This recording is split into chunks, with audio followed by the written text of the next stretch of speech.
long distance trade. But this small group I studied, they form what Charles Tilly called the network of trust. When they go out, each of them knows where the other is and what he's doing. They are bounded by trust. One of them one day actually told me that he had to borrow $40,000 from another trader because he needed the money. My first question was, did you sign a paper? She said, no. Why? I said, okay, imagine that you didn't pay. What will happen? Will they take you to court? They say, no.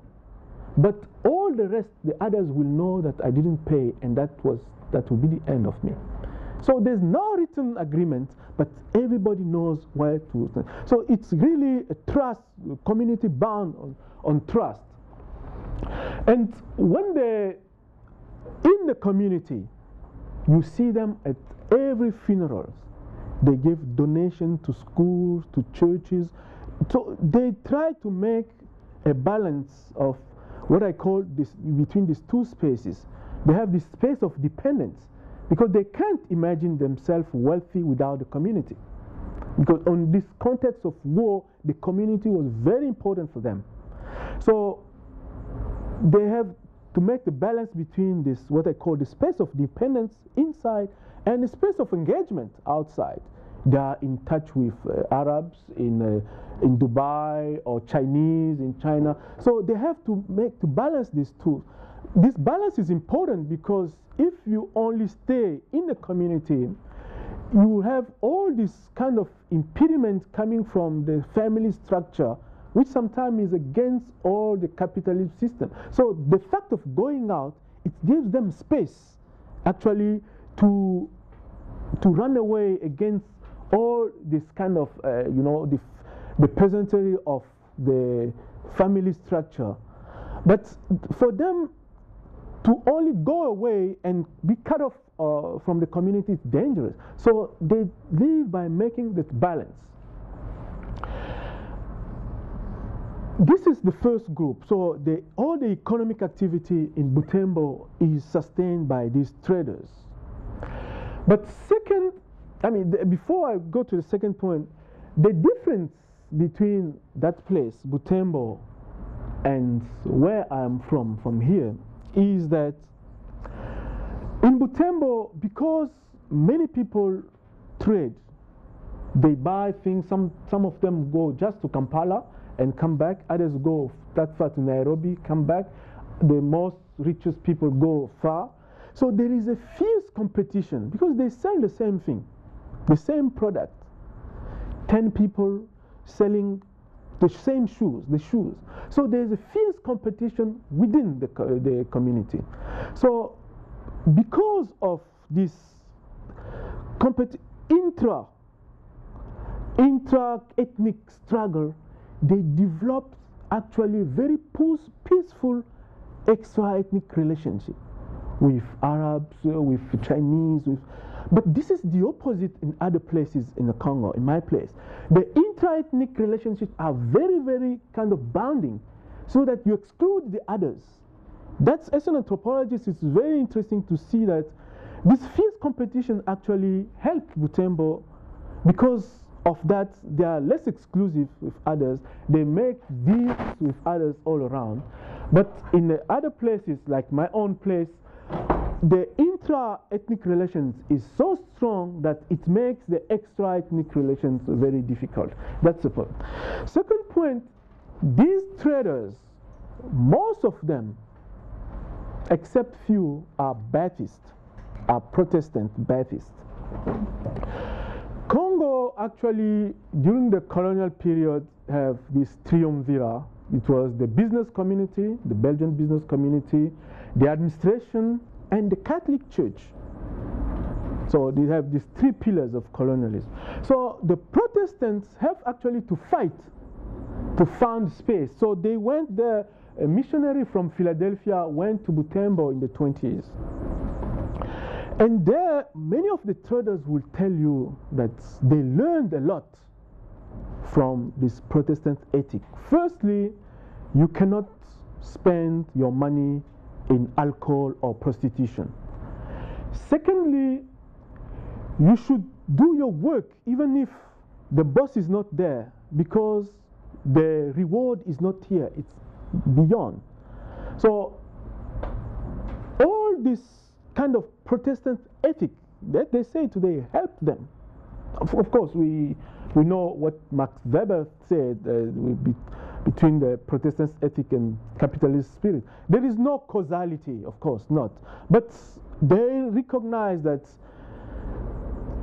if they didn't get this training as a Protestant, most of them being to, as they say, to postpone the reward instead of just trying to look for immediate benefit.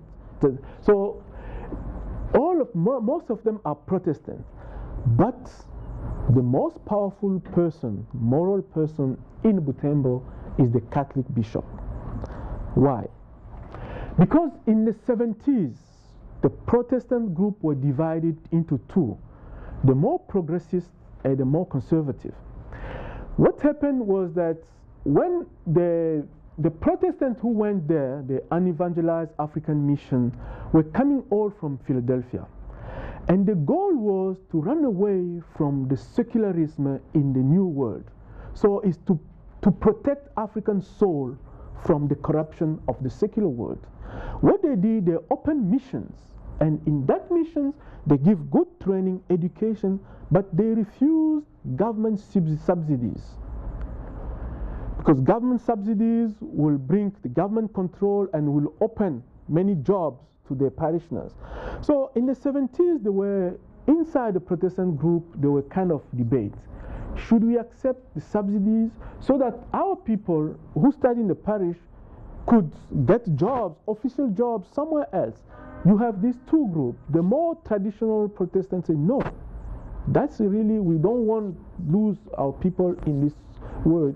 But more progressive people say, no, yes, we need to accept subsidies so that the state could come, inspect the school, and get jobs.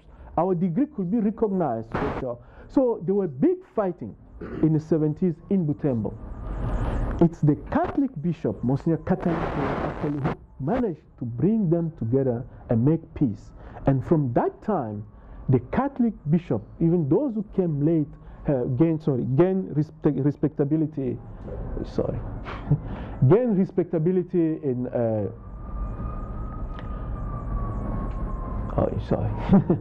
The Catholic bishop gained respectability in this area.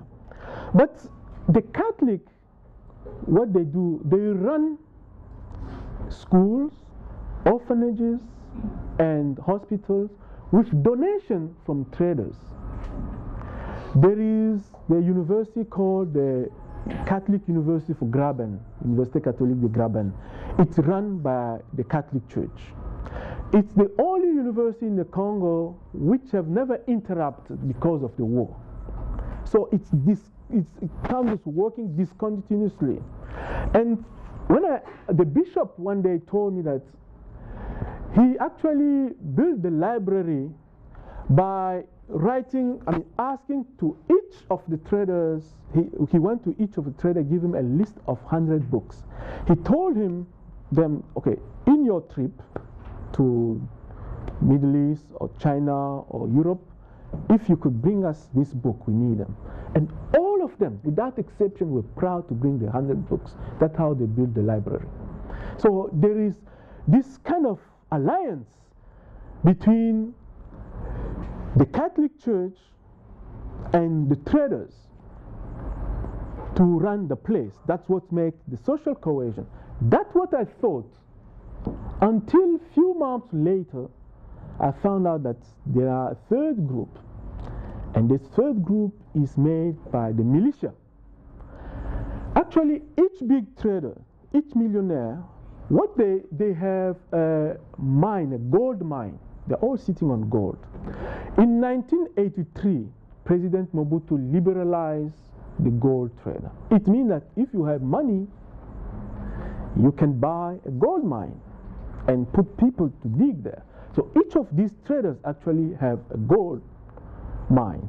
And to protect the gold mine, each of them have 100 or so militia, they armed to protect them and to protect their belonging.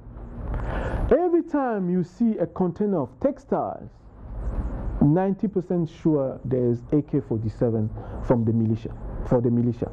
So the militia are kind of junior traders, junior partners to traders. They are given weapons and they provide security in return. That's what I understood. And there is also a relationship between the militia and the church, the Catholic Church. When I wanted to go to visit the headquarters of the militia, I was advised to borrow the bishop's car because they know it for safety. Why? Because most of the militia are former choir members, former altar boys. So this is the relationship between the militia and the church. So this triumvirate between the traders, which are there for the economic activities, and the church, the Catholic Church, which much more development, social activities, and the militia for the coercive power. So it's these three, the alliance between the three gave the cohesion of in this place. That's what makes it actually kind of coherent social organization in the midst of the war. Of course, if I'm a rebel and I know that there are millionaires in Butembo, the first place to invade will be Butembo. They tried to do it actually. The two attempt invasion. The first one was coming from the south. The first one was coming from the south by a group of militia called RCD. So they were coming from Ruchuru, from Masisi. These militia were actually Rwandan backs, more than Tutsi-born. And according to the story in Butembo, is that President Kagame of Rwanda managed to convince the State Department here that now the traders are rich because they are actually trading uranium. That's in 2005, uranium. And that period, when you take uranium, Al-Qaeda, so that was enough for the Bush administration to give the go-ahead to go and invade Butembo. So people came from here to go up to Butembo. The Nandi used their international connection. They sent the bishop to the Vatican first, and the Vatican sent somebody to the State Department to say that we don't have uranium, we have gold. That's what we trade, gold. The State Department sent a lady in Butembo. They met all these traders and the bishop, and they asked the Rwandan to halt. So the invasion was halt at the door of Butembo.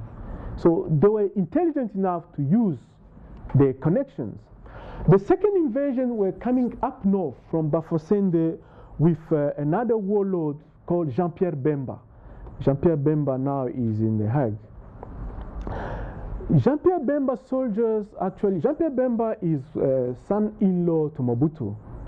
So he controlled all the Equateur province. And he was very strong because he used all the well-trained Mobutu soldiers. When they were coming down to Butembo, they met no resistance because the militia couldn't stand. They were not trained to that. What the Nande did, they called BBC, Radio France Inter, all the international media to say that Jean-Pierre Bemba's soldiers are not only killing pygmies, but they are eating pygmies. They are anthropophagists.